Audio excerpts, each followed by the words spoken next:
Today on an all-new Dr. Phil, she's 7 months pregnant. Sarah, I'm Dr. Phil. I know who you are. Out of control. I said that. I didn't want that talked about. You're not running this show. And putting her baby at risk. You've smoked crack and used heroin. Once or twice isn't really like using. Why did you refuse to take a drug screen? If anybody cares about this unborn child, then tell me the truth. All right, I need to stop. Let's do it. Have a good show, everybody. Here we go. I hate to see people suffering, and you've hurt long enough. Stand by, Dr. Phil. We're going to get you the help that you need. In 5, 4, This is going to be a changing day in your life.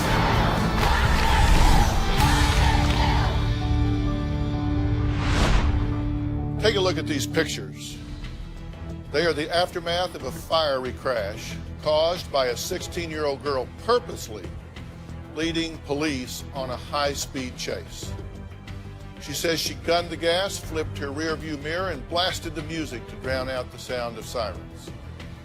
Surprisingly, she survived the crash. But her reckless behavior is nearly killing her mother, Kristen. Take a look. My 18-year-old daughter, Sarah, is absolutely out of control. No one can ever control me to this day. I'm gonna do what I want.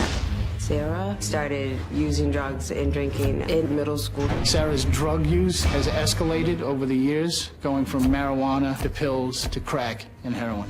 She was so out of control, I went to the local courts. The court system assisted in getting her into programs for at-risk youth. She ended up going to different group homes. Being in group homes was like awful because I'd either get kicked out or I would run away from them. Once Sarah had run away from a group home, and I got a call after 4 days of her being missing. I'm not talking about that. Now I'm gonna go smoke a cigarette. I was terrified and so afraid for her. Sarah seemed to be spiraling more and more out of control. One night someone offered to, just give me heroin, and I had never tried it before, so I decided to take my mom's car and go and get it. Sarah didn't have a driver's license. The police tried to pull her over. That resulted in a high-speed police chase, which ended where the car burst into flames and the police officer broke her out of the car. I don't know what to do. I never feel like I know what Sarah's going to do next. Well, unfortunately, it gets worse. Kristen was recently diagnosed with breast cancer and feels time could be running out to save her daughter and her unborn grandchild. That's right. Sarah is 7 months pregnant. Kristen is terrified that her grandbaby will be born addicted because Sarah admits to smoking cigarettes and marijuana every day and a 2-week crack and heroin binge just 1 month ago. Now, as you can imagine, my biggest concern today is the well-being of the unborn baby.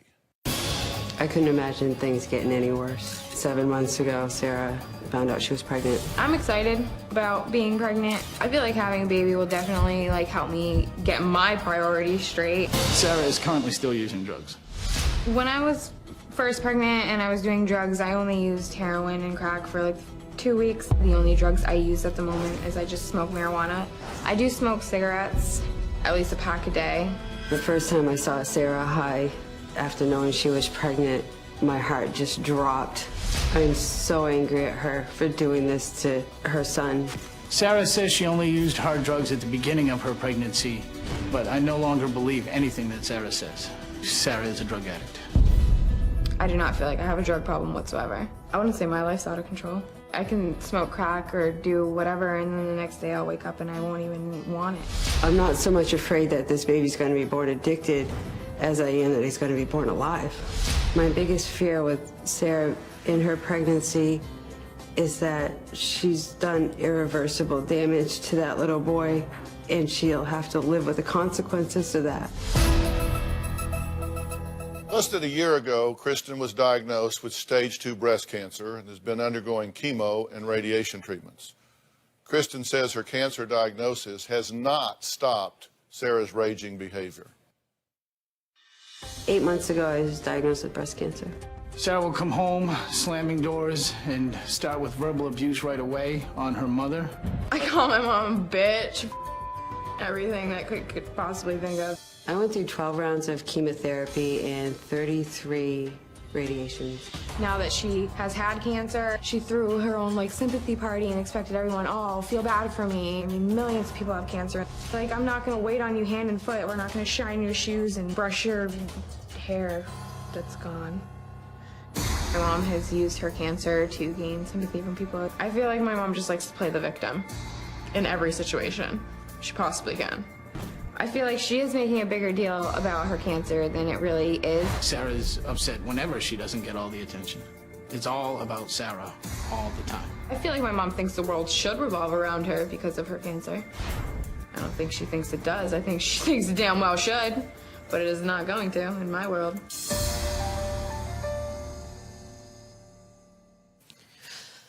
Okay, Kristen, Ralph, good to meet you. Sorry for the circumstance. We have an empty chair here because Sarah now is backstage refusing to come on. What's your biggest fear? That my daughters both are going to die, and that baby's going to be either permanently damaged or not alive. We've been talking about Sarah. You have another daughter, Sadie. Sadie. Yes. Sadie is using drugs as well. Yes, Sadie's in the same position as Sarah, minus a pregnancy. Minus the pregnancy. And you have concerns for this unborn child, right? Of course. And this child now is, we're guessing, 7 months into the pregnancy. Yes, sir. So certainly viable at this point. And your daughter is ingesting all manner of drugs. I mean, some we know about and some we probably don't know about. Yeah. And listen, the baby gets blood and oxygen supply from the mother through the placenta, and what she takes in and puts in her blood goes through and goes to the baby. For example, this heroin that she's talking about using, we have found, research indicates that the level of toxicity within the baby can be between 50 and 100% of what's in the mother. Oh, God. So the baby's using drugs. Yeah. And your daughter also smokes. Yeah. Yes. 4,000 chemicals in tobacco, 60 known carcinogens. All of these things going right through to the baby as well. Yeah. So is this an emergent situation to you? Is this something that you consider to be an emergent crisis? Absolutely, without a doubt. It has to Do be you addressed agree? now. I do agree. This was an emergency a while ago, and has been. So Yeah. yes, it is at a crisis point right now. Well, here she comes. Oh, thank you. You're a f***ing liar. I didn't say do it. What am I lying about? What happened? Are you serious? I'm glad you're out here because I want, now's the time. Go ahead. No, continue. I want to hear this. Please. Okay. Sarah, I'm Dr. Phil, by the I know way. who you are. You don't want to shake my hand? Okay? Let me tell you what. You know what? We can do this easy or we can do it hard. Okay. And I'm trying to treat you with dignity I know, and and respect, I'm- but if you want to get up on That your is- hind legs and I'm be just saying that's and be wrong. bratty about it, then let me tell you, you ain't going to believe what happens next. Okay, well, that is completely wrong. You need to rethink what you're doing. What I'm doing. Yeah, you need to rethink what you're doing right now and overall. Are you pregnant? And Yes, how I'm long? pregnant. How far are you pregnant? 27 weeks. Okay, is it responsible for you to be taking drugs while you're pregnant? No, it is not. Okay, And then do you want to know something? yeah. I only used the beginning of my pregnancy. I have not used it till I came here. So what drugs have you used since you got here? Marijuana.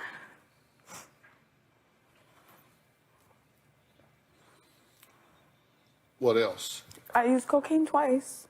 Since you've been here? Yes. And yes. you're 7 months pregnant. Yes.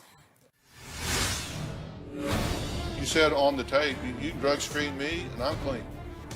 Why did you refuse the drug screen? All right, I need to stop for a second.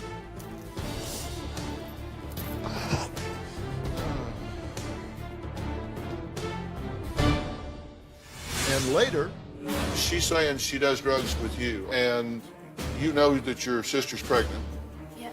But if what she's doing to this child is a crime, then you would be an accomplice. When Wednesday on an all-new Dr. Phil. She thinks her daughter-in-law is a tramp. She wants proof that her grandson is biologically hers. I told her bring it on. I have the DNA results. Then on Thursday, they're two of the wealthiest teenagers in the world, heirs to a billion-dollar fortune. You're taking diamonds to school for show and tell, and nobody knows that you're locked in a room for days at a time. They see this luxurious life, but it's in town living hell. The shocking exclusive interview. They say they have been beaten, abused, starved, neglected, witnessed murder. They survived the unthinkable. I'd be beat really, really bad, locked in my bedroom with the deadbolt locked on the outside. That's Thursday.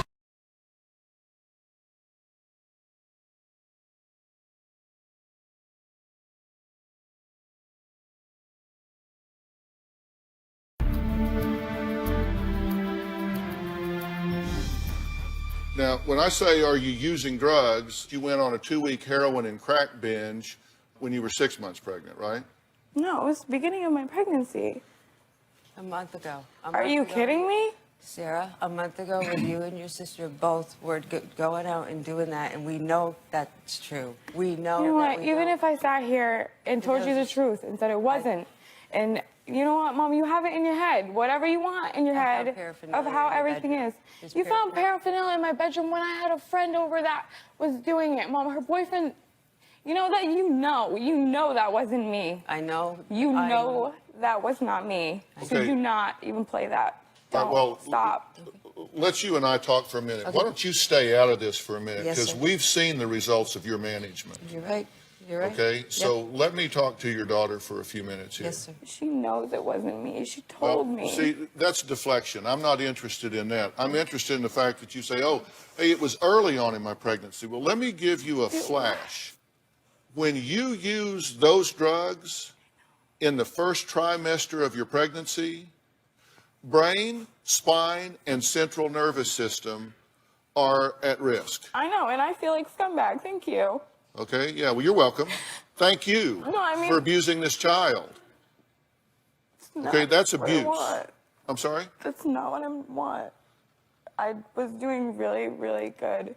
In the Okay. first trimester of your pregnancy, you use these drugs, and that can cause your baby's brain to be malformed, your baby's spine to be malformed. In the first trimester. Okay, yeah, I messed up. Yeah, I think so. So you come here with the opportunity to get some help, and you want to be rebellious and defiant.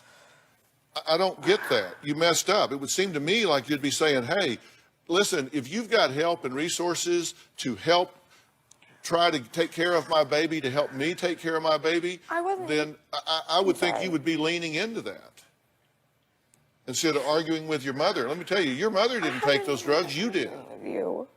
I'm sorry? I haven't even been arguing with her. You've been arguing with her since you got out here. About using a month ago. Because you're not telling the truth. Mom, even on that video, you said, what did you say when you found out I was pregnant? You were angry. No, you told me you were so excited. So why did you lie, though? Doesn't matter what I'm interested in. Let me tell you, I wouldn't be talking to you except I'm here to protect this child. I know. Frankly, if you and your sister wanted to go out and get high, I That's got not what I 10,000 want. letters stacked up on my desk. I wouldn't be talking to you. That's not what I want. So why are you doing it? I can't be around my sister. Like, it sounds pathetic, but I cannot, like, be around her. Like, she's just not a good influence for me. I try to help her. I go months and months and months doing nothing. Honestly, I swear. And then it's right when she comes around. Well, we'll hear from her in a minute, but we interviewed you before the show to see what your attitude was and what your position was. Let's take a look at what you had to say. My 18-year-old daughter, Sarah, is absolutely out of control. No one can ever control me to this day. I'm gonna do what I want.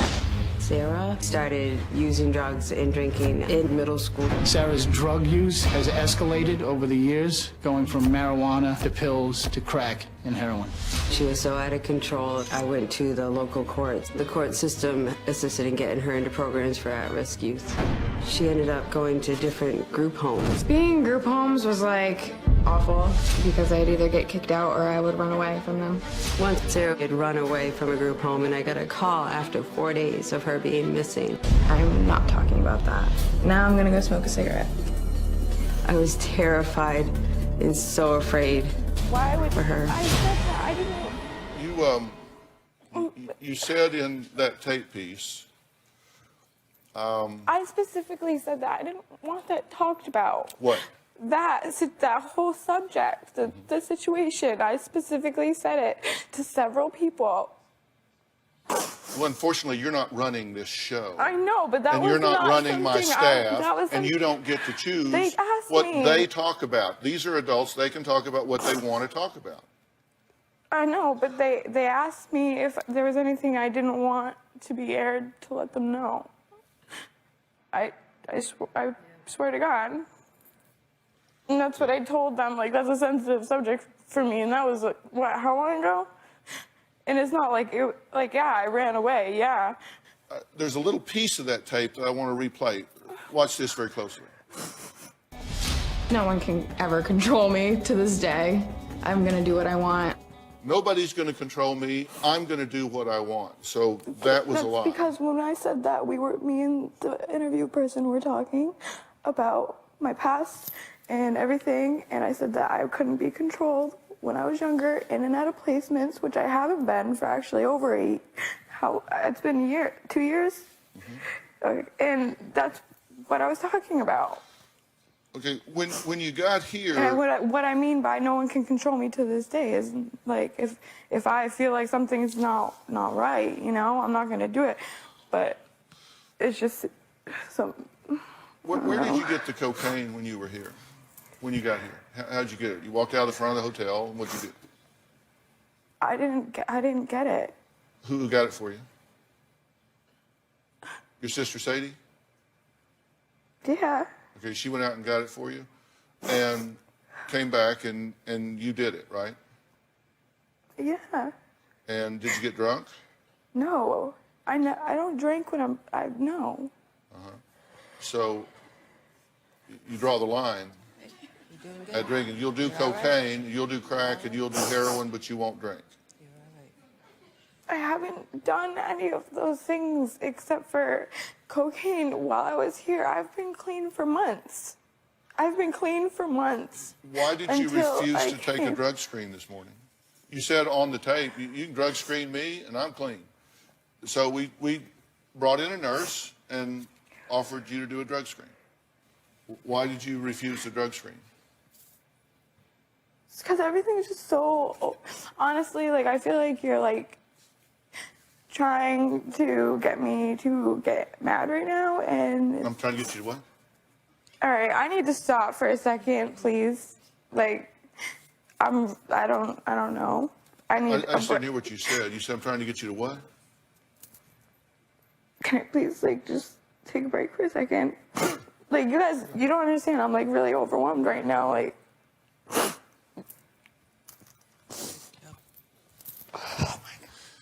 I tell you what, let's take a break, and when we come back, we're going to meet this sister, and I'm either going to have a conversation with Sarah here, or we're going to have it somewhere else. We'll be right back.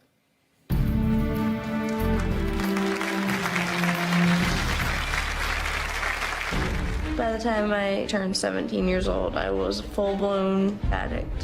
When I first met Keith, he didn't know about my drug use. I went out and bought padlocks so I could lock Sadie in my house. I would lock the padlocks. I put these precautions in place to make sure she wouldn't buy any more drugs.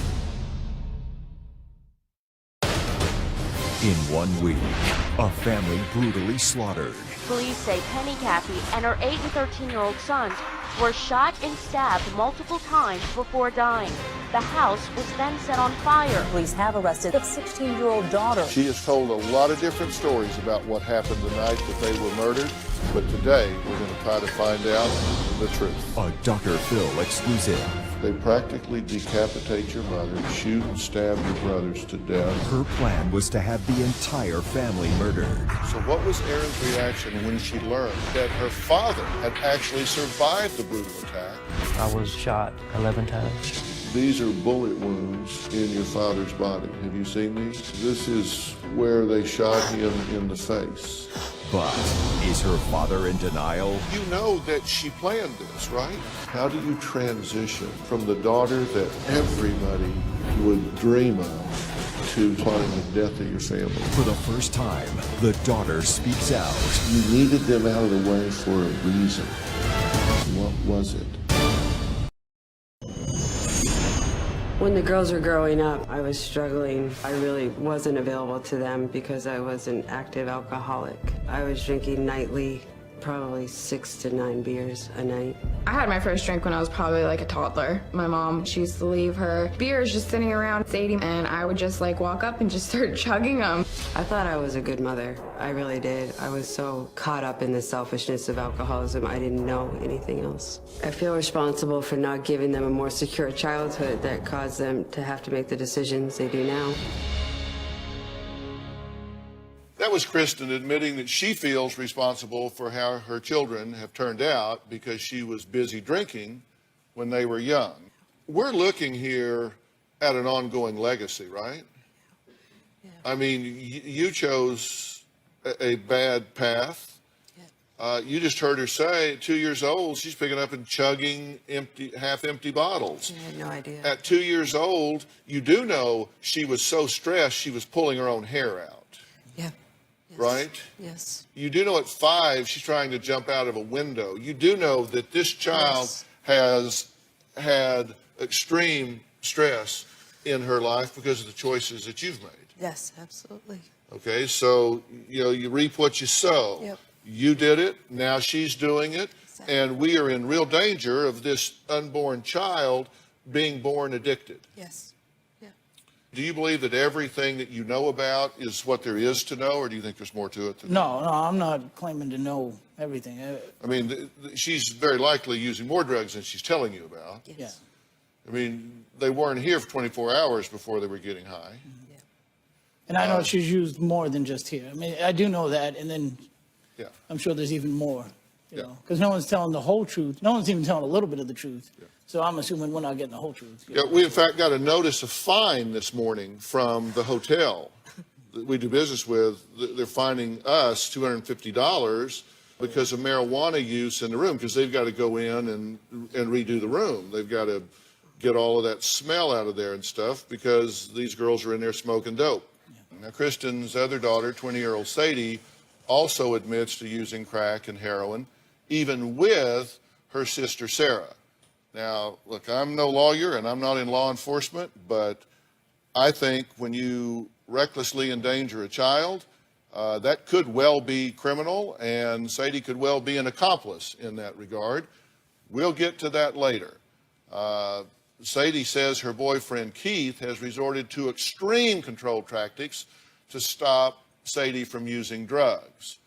He padlocks her in the house, screws the window shut, and monitors her every move with a security camera. By the time I turned 17 years old, I was a full-blown addict.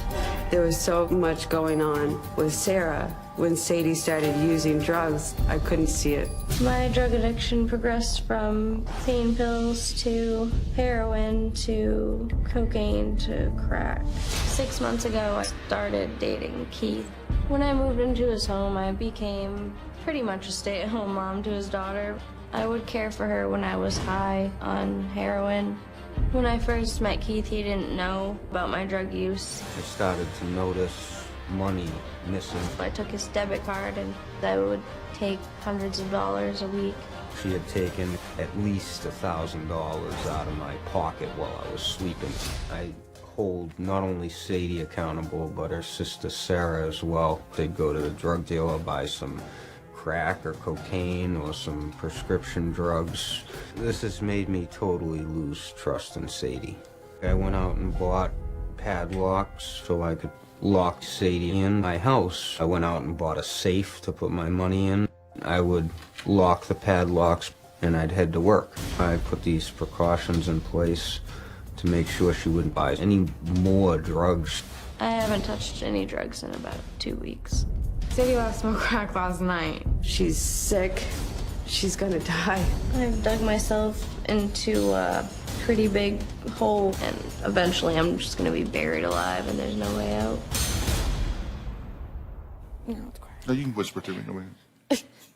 No, No. y'all don't pay attention to this. This is between us. I can just say Okay.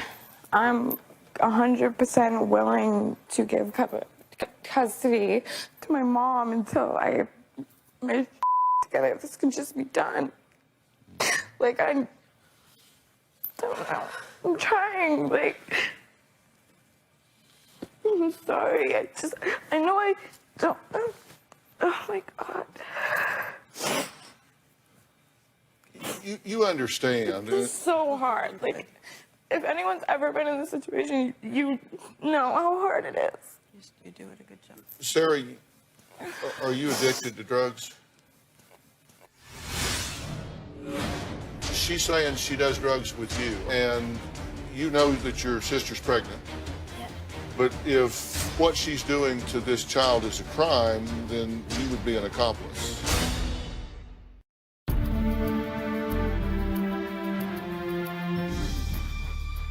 Sarah, are you addicted to drugs? No, I am not addicted to drugs. Okay, so I'm not. I use sometimes. I'm not addicted to drugs. I would not say I'm an addict. I do not get physically sick. okay.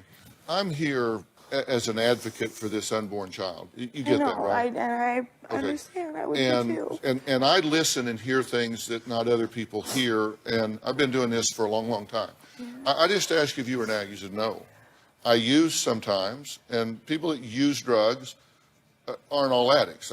I get that. Right. But what you just told me is I'm not an addict.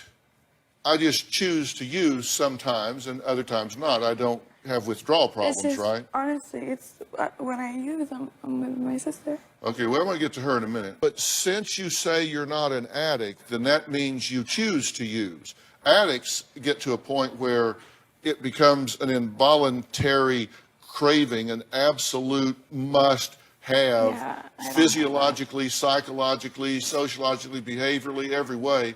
And you say that's not you, right? I just want to be sure. It's really not. Okay, that's not you. Okay, and That's see, it's kind of which is the worst of two evils, because you're just telling me, no, I don't do this out of addiction. I just choose to do it. I know I'm pregnant and I choose to do it.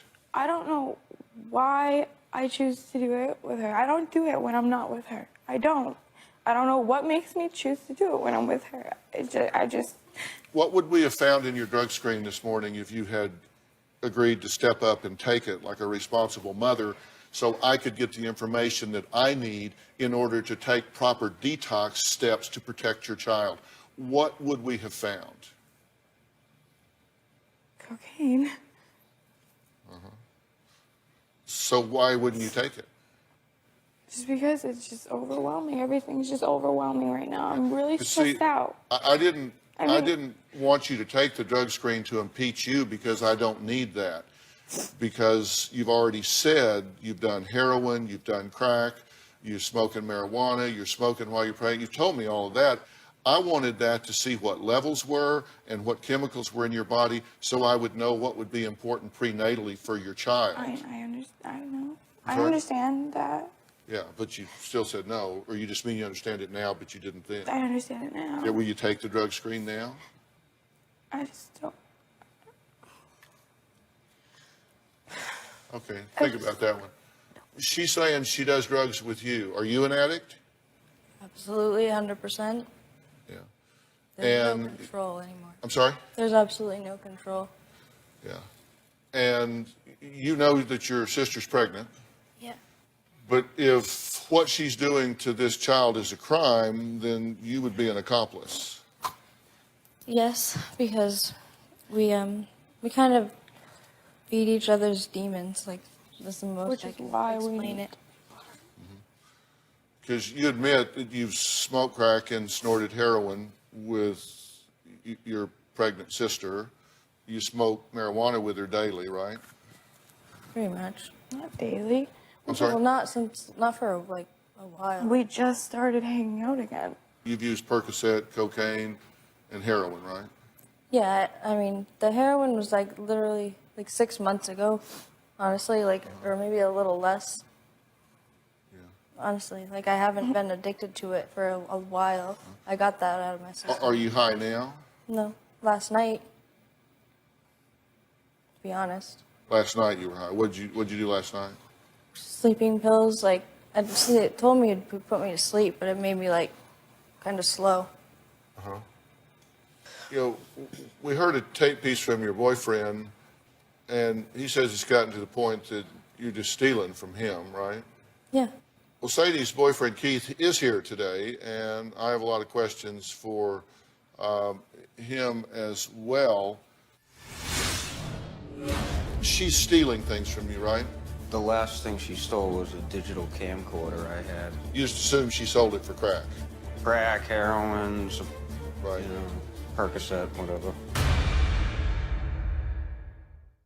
Wednesday on an all-new Dr. Phil.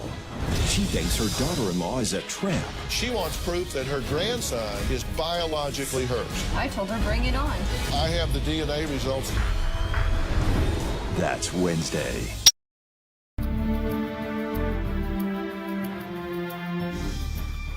Well, Sadie's boyfriend, Keith, is here today. She's stealing things from you, right? Yes. What's she stealing most recently? What has she stolen? The last thing she stole was a digital camcorder I had. What'd you do with it? I just used it to pay somebody back. You didn't pawn it, you just paid with it. Yeah, I used it for payment. Just here's this camera, and that way we're even, or at least it reduces what I owe you. Yeah.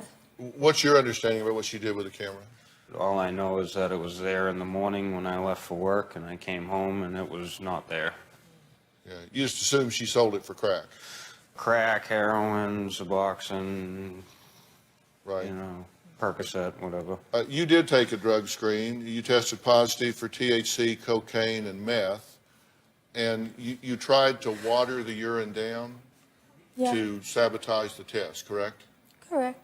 How did you do that? Put it under the faucet. So you ran water and tried to dilute it? Mm-hmm. You know, the problem with taking street drugs is you have no idea what's in them. Yeah, I know. You say you just smoke marijuana, you have no idea what they fertilized it with. This isn't FDA controlled. You're just, this cigarettes themselves have cyanide in them. They have 4,000 chemicals in them that, and then you start street drugs, and we know the kind of people that bring you the street drugs. They seem very lab savvy to me. So you're taking, you don't even know what it is they're giving you. You know, they could be cutting it with baking soda or any, you have no idea what's in there. You just pay your money and take them. And, you know, that's the problem, right? Just anything to get rid of the pain. Honestly, that's all that matters at that time. Yeah. You gonna tell me the truth about your sister? The truth about what? I want to know. I want to know what all she's doing. She didn't take a drug test, so I want to know what all she's doing. When somebody says no to something like a drug test, I assume they have something to hide. I'm just saying, if anybody here besides me cares about this unborn child, then tell me the truth. Yeah. I mean, I just Tell me the truth. want to be the one to I'll tell you right now what I know, and what I know from being told by her sister and by her that she's used cocaine. I heard something about ecstasy within the last couple of days of meth. Definitely smoking weed. This is what I've been told. We're here for this baby and for you guys, but for this baby, I'm going to say whatever I know. And that is the reality of the fact. along with the fact that a month ago, you two were using together, smoking crack together, snorting heroin together. Bottom line, that's it. That's the truth. Cut the crap. That's the truth. That's why we're here, to be done with it. No, but you told me that isn't the truth. You said you did that a long time ago, and you didn't use it again until you were here with your sister. Now, she's saying a month ago you were doing all of this. You know you were. I mean, like, once or twice isn't really like using. What? I understand. Oh, that was just hilarious. Oh, you know what? It's so ridiculous, it's hilarious. They're laughing at the ridiculousness of your statement. They're not laughing because you're funny. They're laughing because you are absurd with what you're saying. It just didn't come out right. I don't have the right words right now. There is no right words for what's been going on, which is why we're here. It's just wrong.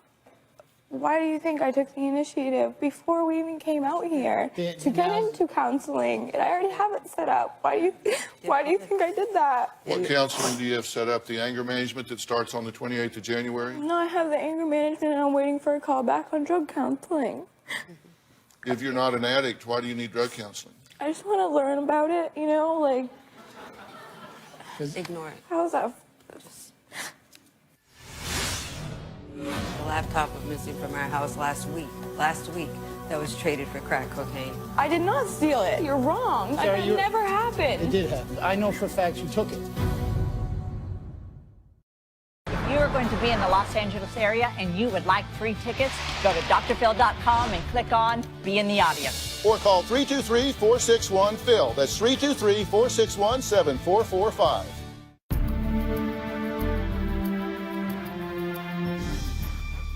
Have you taken ecstasy? No, I have not taken ecstasy. I mean, honestly, my drug test would come up the same as hers, but ecstasy would not be in there. So you would test positive for meth, cocaine?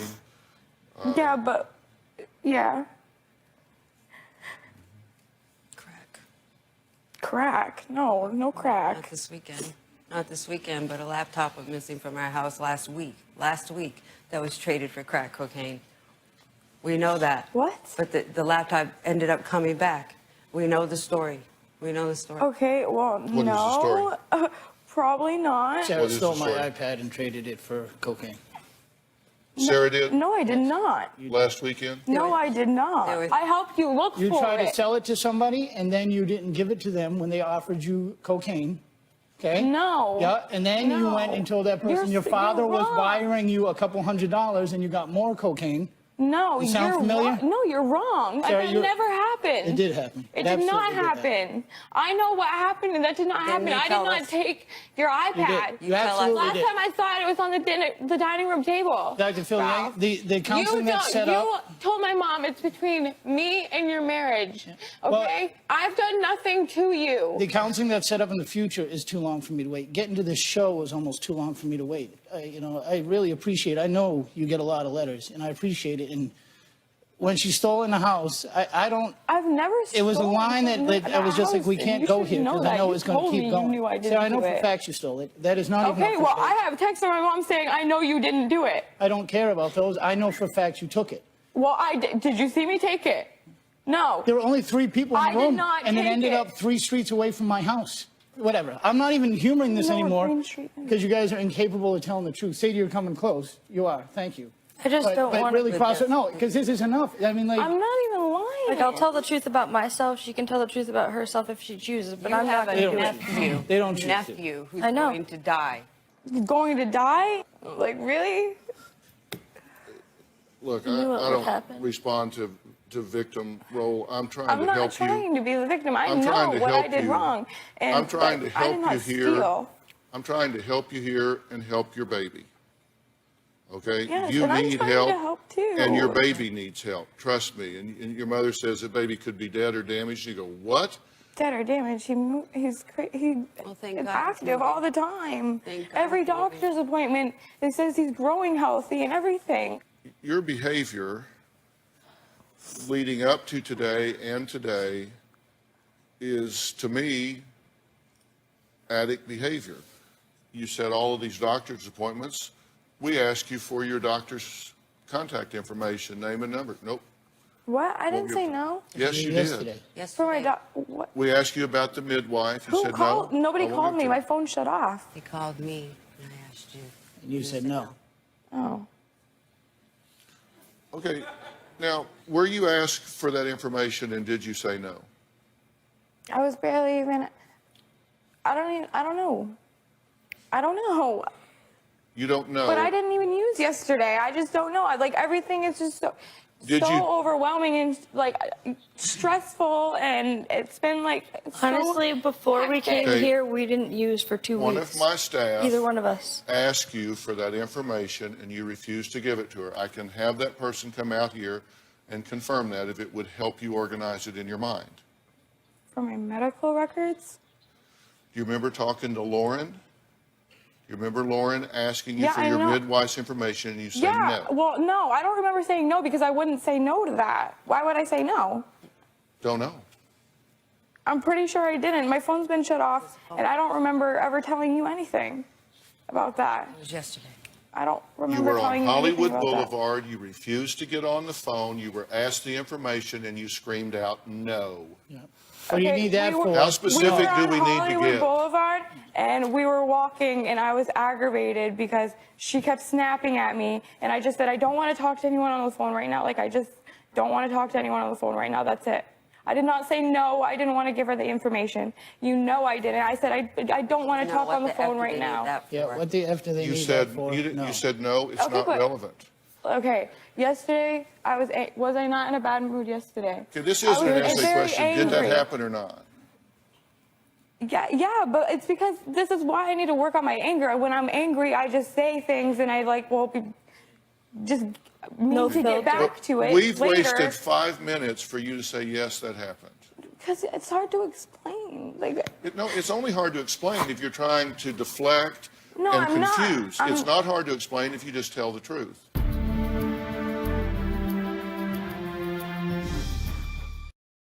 Struggling through tough times? Visit drphil.com for 11 seasons of advice on parenting, relationships, finances, and more. Plus, you can share your stories and find support in the Dr. Phil community. If you want more, you have to require more from yourself. So log on to drphil.com and get started today. This is far from over, and frankly, we've just run out of time. Tomorrow, more hard questions, and frankly, a very serious ultimatum. Plus, I'm going to show Sarah something that may haunt her for a very long time. I've said that my primary concern here is the unborn child that Sarah is carrying. Tomorrow on an all-new Dr. Phil. She's 7 months pregnant and on drugs. She has admitted using cocaine and marijuana. I didn't even use it today at all. This is a loop of babies that are born addicted. Look. Will she go to rehab? I don't really want to go. So is that a no? Or will she go to jail? She has admitted criminal behavior. I'm just going to turn this over to the police. Okay, wait. That's tomorrow. You will not want to miss tomorrow's show. If you suspect your child is using drugs, go to drphil.com for more information. Thanks for being here.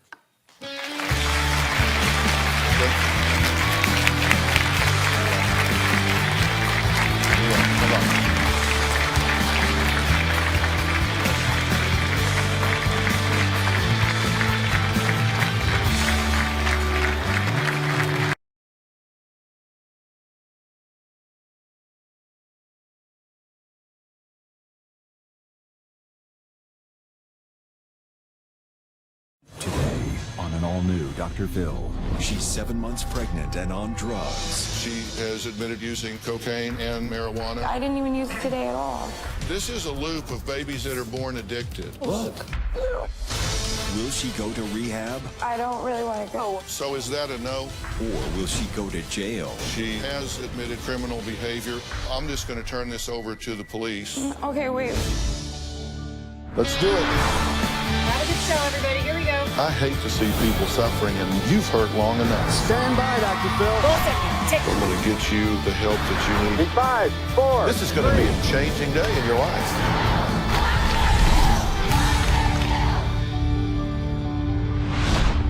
Today, a story so dire we are not going to stop taping until I get the answer I need to hear. because it will literally save an unborn child's life. Sarah is 18 years old, 7 months pregnant, and admits that she smokes cigarettes and marijuana daily and has done cocaine. In fact, she just snorted some a few days ago. She's taken Klonopin, heroin, and other street drugs, all while she's pregnant. But she says, hey, I know pregnant friends who did drugs and their babies are fine. Well, here's what happened yesterday when I confronted Sarah, her sister Sadie, their mother Kristen, and stepdad Ralph. My 18-year-old daughter, Sarah, is absolutely out of control. No one can ever control me to this day. I'm gonna do what I want. Take a look at these pictures. They are the aftermath of a fiery crash caused by a girl purposely leading police on a high-speed chase. Sarah's drug use has escalated over the years, going from marijuana to pills to crack and heroin. 7 months ago, Sarah found out she was pregnant. The first time I saw Sarah high after knowing she was pregnant, my heart just dropped. 8 months ago, I was diagnosed with breast cancer. Sarah will come home, slamming doors, and start with verbal abuse right away on her mother. I feel like my mom thinks the world should revolve around her because of her cancer. I don't think she thinks it does. I think she thinks it damn well should, but it is not going to in my world. We have an empty chair here because Sarah is backstage refusing to come on. Well, here she comes. You're a liar. Sarah, I'm Dr. Phil, by the way. I know who you are. Let me tell you what, we can do this easy or we can do it hard. Okay. What drugs have you used since you got here? Marijuana. What else? I used cocaine twice. Let me give you a flash. When you use those drugs in the first trimester of your pregnancy, brain, spine, and central nervous system are at risk. I know, and I feel like scumbag. Thank you. Yeah, well, you're welcome. Thank you for abusing this child. Why did you refuse the drug screen? All right, I need to stop for a second. What's your biggest fear? That my daughters both are going to die, and that that baby's going to be permanently damaged and not alive. We've been talking about Sarah. You have another daughter. Sadie. Yes. Sadie is using drugs as well. Yes. I haven't touched any drugs in about 2 weeks. Sadie last smoked crack last night. She's sick. She's going to die. I've dug myself into a pretty big hole, and eventually I'm just going to be buried alive. She's saying she does drugs with you. Are you an addict? Absolutely, 100%. You know that your sister's pregnant. Yeah. But if what she's doing to this child is a crime, you would be an accomplice. Yes. Because you admit that you smoked crack and snorted heroin with your pregnant sister. You did take a drug screen. You tested positive for THC, cocaine, and meth. A month ago, you two were smoking crack together, snorting heroin together. That's the truth. Cut the crap. Once or twice isn't really like using. What? I understand. Oh, that was just hilarious. Oh, you know what? It's so ridiculous, it's hilarious. They're laughing at the ridiculousness of your statement. Did you tell our staff member, a PA here, that you got drunk with someone from Australia? No. Since you've been here? Last night? No. No. She didn't drink right with there. I don't know whether you did or not. No, I'm just saying, did you say you did? You were right there when I was talking to them. I said, he was there. Okay, me and her were outside earlier that day smoking a cigarette. We were talking about how I was craving pizza. He so happened to order pizza the next time I was outside. I don't know. His name is Glenn. Is he by chance from Australia? Yeah, he's Australian, but I did not drink. So we didn't just pull that out of the air. I did not drink. You could blood test me right now. I have no alcohol in my system. She I did didn't not drink, honestly. I would tell her. I don't know whether you did or not. I didn't ask you if you did. I just asked you if you said you did. No, I never said I did. Ever. I said he was drunk and making me very uncomfortable, so I went back to our room. Did you also say that you lost your state ID? No, I In didn't his lose room? it. I didn't lose it. It should be on top of his dresser. I just don't remember which room number it is because I remember I emptied my pocket. This is just some guy you met? No, I met him the first day I was there. He was talking to Mom. Mom knows him, and she knows. And she you're said in it was his cool. hotel room, and you left your ID there. Yeah, because I used it earlier. It was in my pocket because I got a cigarette. Where were you two I didn't think it was a good idea to have their own room to begin with. Mom, I was trying to track them for the last 3 Where were days. you when she's going in some Australian guy's For- room? She doesn't in the middle know. of the night. We're It in was our not room. the middle of the night. Then when was it? I What wish did- I was able Mom, to be there. what We did should you all say been when in I our room. told you about it this morning? You said, Okay. oh, he's cool, isn't he? Sarah's 7 months pregnant. She admits to using drugs, but she says, hey, I know people who've done drugs while pregnant, and their babies are fine. Now, Mom Kristen says her grandbaby is what she is most worried about. That's why we're here today. Here's what Sarah had to say. I'm having a boy. He's due April 25th. I believe Sarah is completely clueless about what it is to be a parent. I definitely feel like my life is straightened out enough that if I was to get a job, I could raise this child on my own. Sarah is delusional. Sarah has no job, no education. Sarah has absolutely no concept of what is involved in child raising. I feel like I would do everything I could possibly do to give my baby a different life than my mom and my dad gave me. I'm terrified for that baby boy. What scares me the most about Sarah raising a baby is unless she gets her temper under control, I truly believe that that baby may be, abused by her. She's been abusing it in utero. Why wouldn't she after he's born? Actually, sir, I just actually enrolled myself in anger management counseling. Starts the 27th of January, so no, I don't feel like I need help. Kristen and I have discussed the possibility of us raising this child. The idea of my mom raising my baby makes me feel very angry. It's just not gonna happen. I'm raising my child, and that is how it is gonna be. Well, it's time to stop the back and forth. We'll be right back.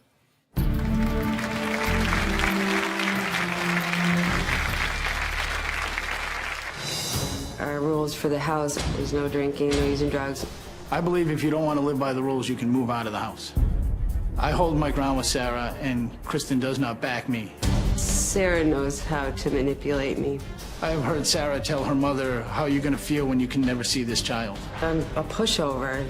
I'm horrible at following through with the consequences. I don't want my pregnant daughter to live on the street. When they try and kick me out of the house, I usually ask why, and it's usually a reason that makes absolutely no sense. And later, we have no choice but to report what's going on here. I haven't even used drugs. Like, I didn't even use it today at all. So I'm just going to turn this over to the police. Tomorrow, is this the most meddling mother-in-law of all? Did you go in their bedroom with a video camera? She thinks her daughter-in-law is a tramp. She wants proof that her grandson is biologically hers. I have the DNA results. Then on Thursday, heirs to $1 billion fortune. You're taking diamonds to school for show and tell, and nobody knows that you're locked in a room for days at a time. With the deadbolt lock on the outside.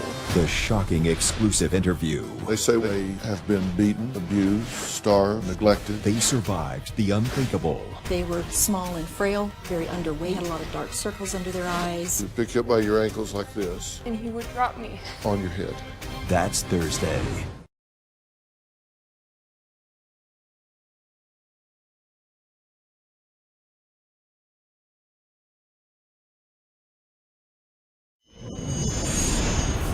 People need to know that I'm not using drugs right now. You could drug test me right this second, and I would drug test completely clean except for marijuana. I'm not doing anything to harm my child. I'm doing everything I can. For people to sit there and degrade me and say that I'm a mom and all this other stuff, it's not right, and they don't even know the situation. Well, Sarah and Sadie both claim they haven't used anything other than marijuana in a couple of weeks, and then as we got to talking, we found out, well, that's not true. Since we got here. Since they've been here, they've used cocaine and marijuana as well. Joining us now on the stage is the medical director for the Los Angeles Department of Child and Family Services, well-known author, a member of my advisory board, Dr. Charles Sophie. Dr. Sophie, thank you for being here. Also, I've asked Los Angeles-based attorney and child advocate Areva Martin to be here, and I would like to talk to her about Sarah's unborn baby's rights here in just a minute. You two have been listening to everything we've been talking about so far here. Yes. And we've got 3 people involved here. We've got Sadie. She says she's an addict. We've got Sarah, who says no, she's not, but she does use drugs. And then we have an unborn child here that's now at 7 months, would you say? Almost 7 months, so certainly viable at this point. Now, you know, there's a lot of history you may have missed that we talked about while you were gone that the 2 of you heard. Your mother's parenting skills when you 2 were growing up was abominable. In my opinion, she was negligent, she was abusive, she was an alcoholic. The stress that was placed on the 2 of you during that time, you probably don't even have an appreciation for how divergent that is from what you deserved to have. We saw stress signs in you at 2 years old, pulling your hair out, 5 years old, trying to jump out a window, drinking leftover alcohol, sitting around. I look at the 2 of you and I don't ask myself why you have problems with drugs and anger and dysfunctional behavior. I ask myself, why not? I mean, I totally get it. I know why you are making the choices you're making, and there's nothing you can do to undo that now, but you can do the right thing now. So I get it. I get it. It isn't fair. You didn't get a fair shake when you were growing up. You didn't. You deserved better, and you didn't get it. Sadie, you deserved so much better. Neither of you got what you deserved. But that legacy has to stop at some point. I don't want you to do the same thing with your baby that your mother did with you. I don't want that to happen. You know, I don't want that to happen for either one of you. I really don't. But at this point, let's talk about this baby at this point, because I understand, but Sarah seems to minimize and trivialize this. I want to talk about it medically and legally. Arivas, what about this baby's rights here? You know, Dr. Phil, talk about cases of babies having babies. This is just a prime example of a baby having a baby. And thank you for stepping up for this unborn child. And in states across this country, women who abuse drugs while pregnant are criminally prosecuted. They're put in jail, they're fined, they're forced to go to counseling. So you're not only risking your freedom, you're risking having that baby in jail. So this is such a serious matter here, and I'm hearing you, make excuses for it. But what I want you to leave here with today is that you can be in jail. Do you want to have your baby on the floor of a jail? And someone take that baby away even before you can touch, coddle, or name that child? That's what we're talking about here. Some very serious implications for you criminally as well as civil commitment for you and having that baby taken away from you. So, Dr. Phil, this isn't just about, getting Sarah help. This is about that baby being put in a safe place. This is a loop of babies that are born addicted. Look. You gotta look at it. You have to, Sarah. You have to feel it. These babies shake. They're in withdrawal when they're born. They're craving their heroin. I would never want to do that to my baby. This February, At age 19, I was married to the prophet of the FLDS people. This 85-year-old man who has 64 other wives. a former sect member confronts her polygamous father. My father condoned my marriage. How does that make sense to a father to marry his daughter off to the crypt keeper? Plus, was this soldier falsely convicted? You had a hand in putting my son in jail, possibly for life. Have you ever made false allegations prior to this? Yes, I had. Is this father killing his child? You have an addict for a daughter and you're giving her money. Are you telling me that you don't know she's buying drugs with it? You took her to a drug house to get it. And a family brutally slaughtered. Police have arrested the 16-year-old daughter. You know that she planned this, right? For the first time, they practically decapitate your mother, shoot and stab your brothers to death. The daughter speaks out. You needed them out of the way for a reason. What was it?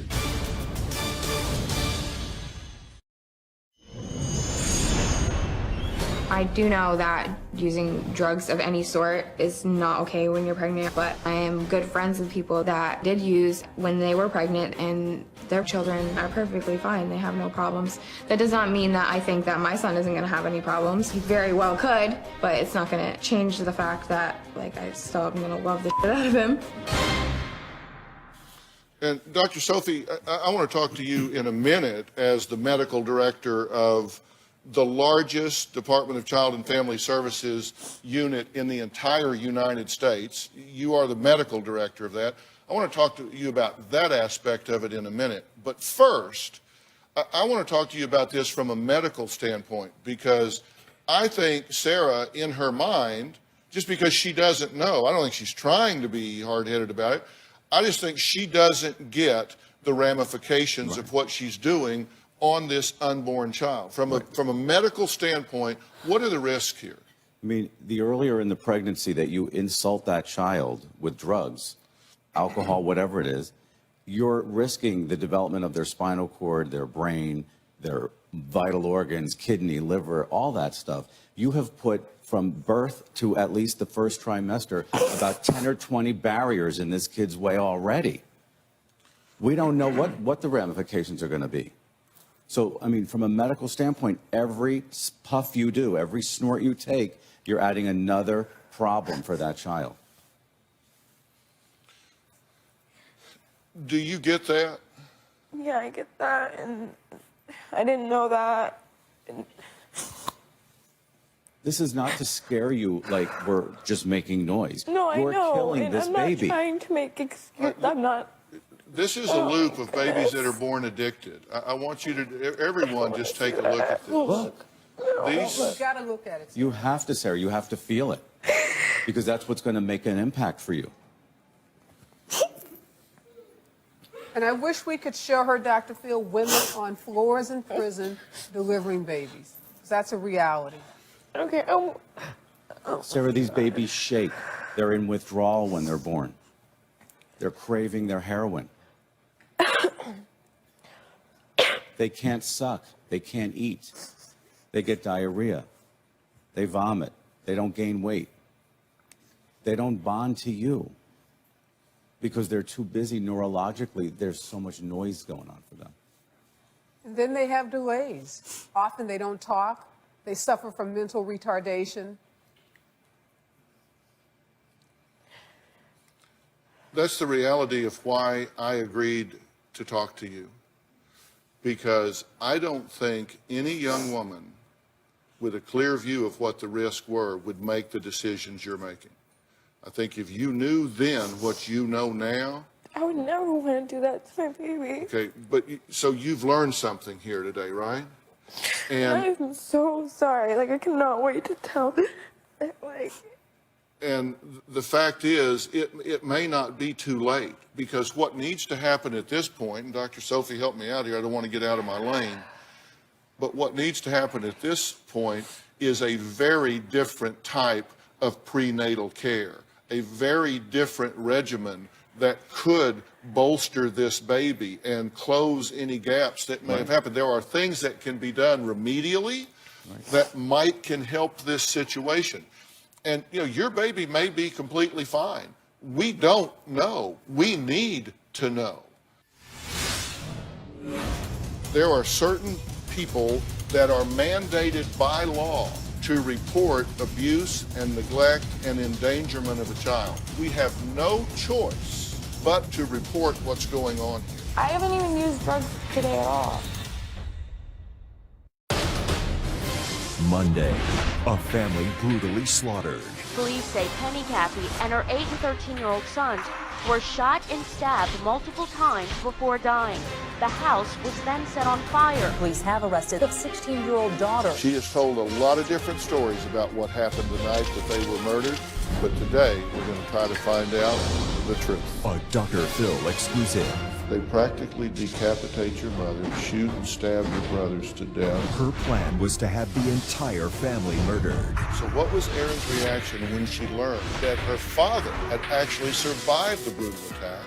I was shot 11 times. These are bullet wounds in your father's body. Have you seen these? This is where they shot him in the face. But is her father in denial? You know that she planned this, right? How do you transition from the daughter that everybody would dream of to plotting the death of your family? For the first time, the daughter speaks out. You needed them out of the way for a reason. What was it? I feel like Ralph just needs to like my mom, open his eyes and realize the reality of everything. It's not me. I am not the problem. I feel like it's Sadie's drug problem more than anything. People should definitely stop judging me because they don't even know what's going on. I believe that you have a choice to make right now, and that is to voluntarily submit yourself to an inpatient program of care for you and your baby to find out where you are and deal with your drug use, with your anger, with your bitterness towards your mother, which is very understandable. I understand. I mean, you call her every name in the book. No, I don't. I don't call her every name in the book, actually. You must have a different book than I do. What does she say to you? What does she call you? I got a bleeper. Okay. I've been called everything from a bitch to the word to idiot, freaking moron, stupid, lazy, selfish. The latest thing was I've been an since I got diagnosed with cancer. It's not like I call you at all. It's not like I'm like, oh, mom, every single day, blah, blah, blah. No, mom, No. It's like rarely ever. It's just like when you're mad, you say things you don't mean, and it's like you need to learn how to control it. That's it. It's not like you mean it. You love mom. I know you do. It's not that. You know, those things you have to deal with, and if you fail to do so, then let me now speak to you not just as a general physician, but as the medical director of a Child Protective Services, a Department of Child and Family Service, whatever it's called around the country. What happens in these situations? I mean, the bottom line is you have to understand that you can have this baby, it'll come out of your body, but you may never hold it. And that doesn't mean that goes to them. Because any child welfare agency that gets involved is going to see them as accomplices, just like she is. So there's no relative in their right mind here who has good judgment, who's made any decisions to protect that child. So they're not inclined to give that baby to them. I know you think you have a second part of your head saying, well, I'll give custody to my mother, like you came out and said earlier. That's not your choice. That's going to be the government's choice. And they have not demonstrated good decision making. So none of them would be eligible at this point until everybody gets their act together. You have 3 months to do it. I would definitely get on that. I'm trying to derail all of that. There's a term called mandated reporter. There are certain people in our society that are mandated by law to report abuse and neglect and endangerment of a child. I'm one of those people. He is one of those people. She is one of those people. 1, 2, 3 are all mandated reporters. We have no choice but under the law to report what's going on here. Unless you do something dramatically to turn this around. I am going to offer you an opportunity, and I'm going to offer you an opportunity, both of you opportunities, to go in to dual diagnosis treatment programs that are going to help you with drugs and medical supervision and detoxification and help you with this baby and figure out where things are and what's going on. Ben Levinson, stand up if you would. Ben, introduce yourself. Hi, my name's Ben. Ben is the founder and CEO of Hannah's House by Origins Recovery Centers, and they're in South Padre, Texas. Right. These are folks that have treatment plans designed specifically for women. And it is a dual diagnosis treatment center that will deal with every aspect of who you are and help to provide the medical care and supervision you need to get a handle on whether or not damage has been done and what needs to be done to help this baby. Am I describing this accurately, Ben? Absolutely, and we're not just, I mean, we're in the fight for two lives here. This is a situation where Sarah, we got to get honest. We have layers and layers and echoes of trauma and alcoholism. We have to start digging in. We have to start making some changes. And I am offering as a gift to you and your baby to send you there to get that help and get this under control. Will you take that help? I really don't want to go to Texas. I can't hear you. I don't really want to go to Texas. I mean, like... But your baby didn't want to have to take drugs either. It's not about you, sir. It's about the baby. Is there any way, like, I could do, like, random drug testing? I'm sorry? Could I do, like, drug testing? Like, I haven't even used drugs. Like, I didn't even use it today at all. She has admitted to criminal behavior of using cocaine and marijuana in this jurisdiction. So I'm just going to turn this over to the police. Okay, wait. And let them handle it Can however we, they like, want. Let me talk to you. Thursday on an all-new Dr. Phil. Two of the richest teenagers in America. They are American royalty, heirs to a billion-dollar fortune.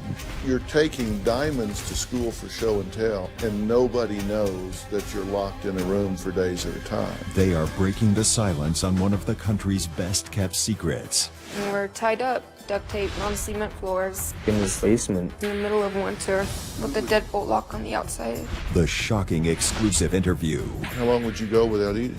2 days at a time. Pulling back the curtain on the darkness of riches. You pick up by your ankles like this. And he would drop me. On your head. That's Thursday. Our family's been through so much, and we've exhausted every other possibility. This is our last stop on the bus. As a mom, knowing both of your daughters, your only kids, are drug addicts, I don't think about how it makes me feel. I think about what it's doing to them, and I just really don't want them to die. Will you take that help? I really don't want to go to Texas. I can't hear you.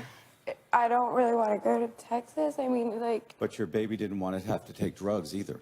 It's not about you, sir. It's about the baby. Is there any way, like, I could do, like, random drug testing? I'm sorry? Could I do, like, drug testing? Like, I haven't even used drugs. Like, I didn't even use it today at all. No. Sarah, this is about the baby. It's not about you. I can't... I don't Yes, you like can. to travel. Like... Your baby You didn't want to do traveled drugs. here. You got here. Yeah, because I was told if I didn't come, Your I would baby be doesn't homeless. want to withdraw from heroin when they're born, or marijuana, or anything. But they're not. He's not going to have a choice. Rarely. Once is all it takes. You guys make it seem like I use drugs, to Once get... is all it takes. You are in denial about how serious your problem is and how it's hurting your baby. And we're here for the baby. That's right. The baby can't afford that one time. One is one time too many for that baby. You may never get to know that baby. I agree, and you know what? I'm never using again, ever. I'm sorry? I said I agree, and have already made the decision. We both did, actually. So if you agree, you're going with Ben? No. We Okay. Listen, we both... What? I'm just, you can say yes or you can say no. I just don't want to be far away from my... I'm offering this to you, and I would very much recommend that you grab on with both hands and you do this for you and you do it for your baby. It is. I mean, I just don't want to be really far away from my, Sarah, no. You're far away from everything anyway right now. No, man. I just would rather, Okay, what if I find a place close to my, close to where I live? I you really don't, I can't, I hate being far away from So is home. that a no? Yes. Okay. All right, then I'm going to switch to involuntary. and we're What? going to have. No, I'm not going to Texas. No, I that's can't. okay. No, that's okay. But what I am going to do is I'm going to report this at this point, and Dr. Sophie,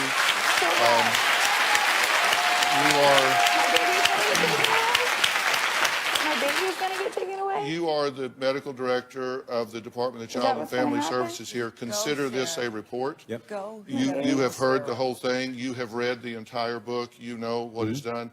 You also know that she has admitted to criminal behavior in this jurisdiction. Yes. Of using cocaine and marijuana in this jurisdiction. There's question as whether she used alcohol or not, which would also be illegal. So she has admitted prima facie to committing crimes in this jurisdiction, your jurisdiction, and the law's jurisdiction here. So I'm just going to turn this over to the police. Okay, wait. And let them handle it Can however we, they like, want. can you Let me just talk sit to down, you. please? Hold on. Let me talk to you. I just want to know more about it. I don't even know how long, like, I can't just answer yes. I can't just answer yes to something I know nothing about. I understand. You know what I mean? Like, I understand. this, like, how am I supposed to do that? I understand. I just wonder how long the treatment is. I'm willing to go. I just want to know how long it is. Probably about a year. I don't want to be away from my freaking life for a year. I don't understand why it has to be so drastic. Tomorrow on an all-new Dr. Phil. She thinks her daughter-in-law is a tramp. She wants proof that her grandson is biologically hers. I told her bring it on. I have the DNA results. That's tomorrow.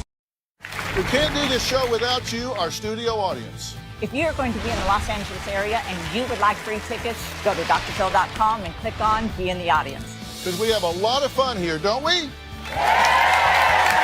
Or you can call 323-461-PHIL. That's 323-461-7445.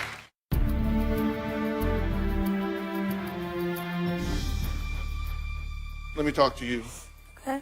Velvet, would you stand up, please? Can I? This is Velvet. She is founder and CEO of the Safe Harbor Treatment Center for Women. And Velvet Mangan is here to talk to you about a treatment plan because you admit straight up you are an out-of-control addict. And, like, nothing I can do to do it And myself. you have no control. And I want my life Velvet back. is someone that I have such a history with. She has done such amazing turnaround for women, as has been at Origins. And I asked Velvet to come here. Velvet, she's leaning into this at this point. Can you help her? Well, I was actually born addicted to drugs, so this really hits my heart. And what I want to say is that, you know, the attachment disorder that you have, the anxiety that you have, you're medicating really that disorder you have inside. And so all I can say is that it's a gift that you have any willingness. I'd really like to support you in the transformation of self. I just wonder how long the treatment is. I'm willing to go. I just want to know how long it is. Probably about a year. A year? 90 days minimum to about a year. It takes a while to change our behaviors and our systems inside. Like, the fact that this is so embarrassing, so public, like, I really not going to do anything ever again, but I don't want to be away from my freaking life for a year. It's not necessary. Like a 30-day program, whatever. Like, I don't understand why it has to be so drastic. I don't. You have a understand. drastic addiction.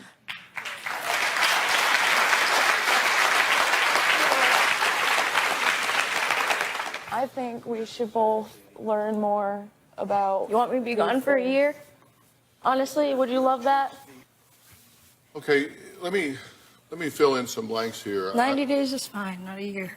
I think you're looking at probably a minimum of 90 days, and I think that decision will have to be made between you and them at the time. And this isn't an incarceration. I mean, you can leave after 2 days if you want to, and I'm not going to chase you. I'm offering you a gift, and you will take it or you won't.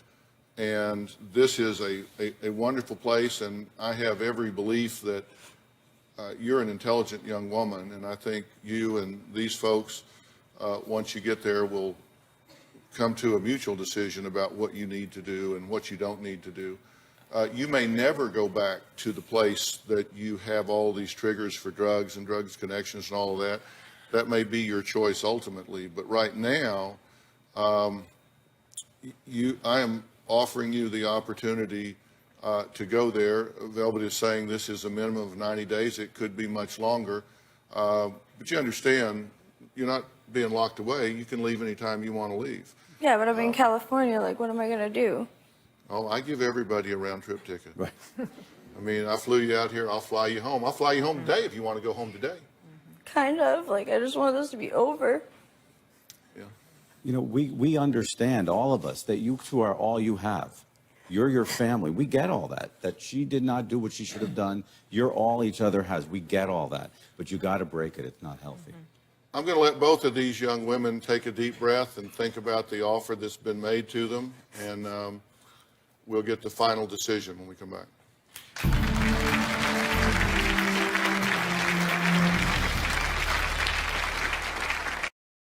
Want to know what's coming up on Dr. Phil? Visit our website and subscribe to our email newsletter. You'll get weekly updates, life strategies, and exclusive video that you won't find anywhere else. Plus, on drphil.com, you can see sneak previews of upcoming shows. Log on today.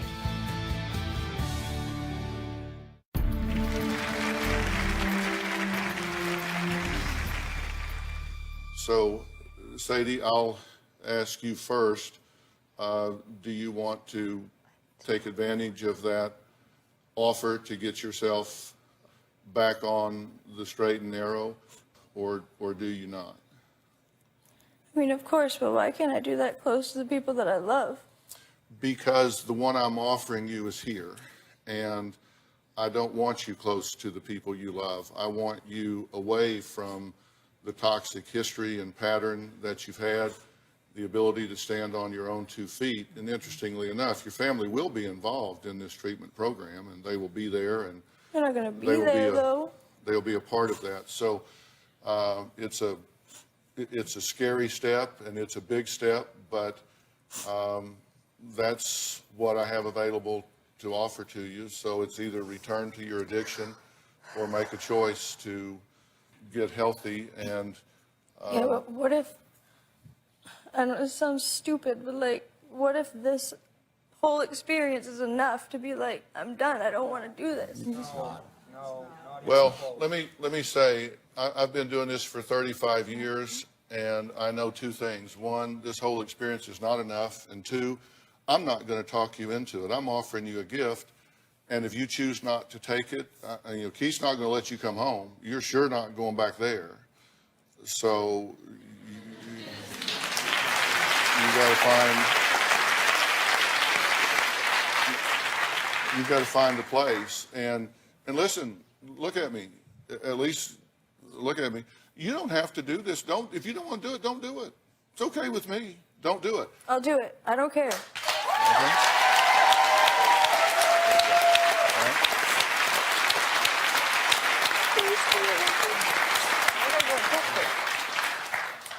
Okay?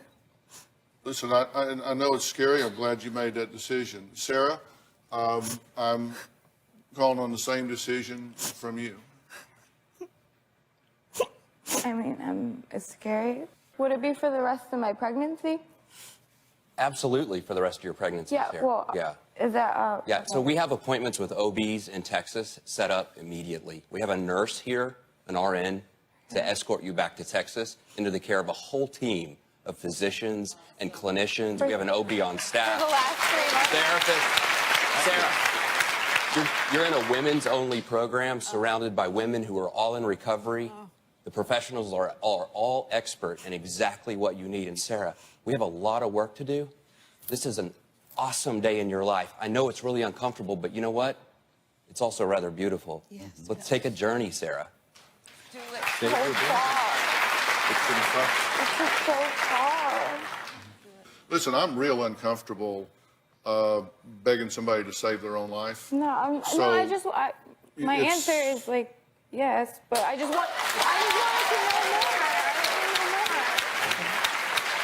You'll know more once you get there. Well, I guess so. And if you don't like it, then you can leave. But do know when you leave, I am calling the police and I reporting would it. too if I were you. I mean, I have to.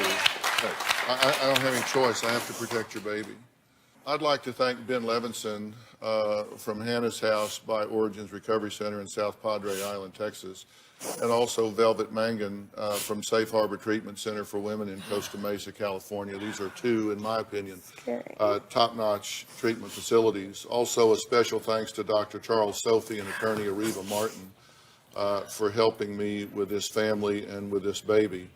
I also want to give a special thanks to our medical team at Doctor On Demand for assisting some of my team in preparation for the show. And if you at home want to have your own Doctor On Demand, there's a new app that we created. You can go to Google Play or the App Store and download that DoD app, push it, and you can be face-to-face with a doctor in a matter of seconds. We'll see you next time. Girls, they're going to talk to you all backstage and answer all of your questions.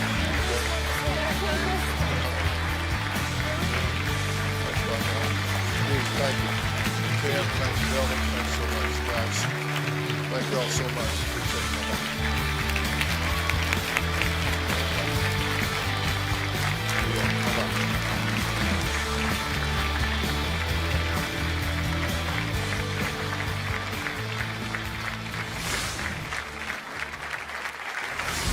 I really don't care how mad they are, if they're alive.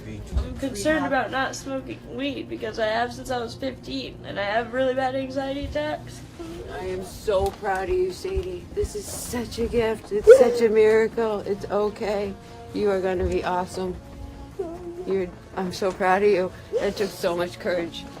I'm so proud of you both so much. Let's go outside. Well, I'll tell you what we do in recovery is way easier than the way you've been living. That's for sure. Yeah, that's I'm sorry. Love you too, honey. Everything happens for a reason, and this is better for me and my son, so hopefully he knows I love him. Off to recovery.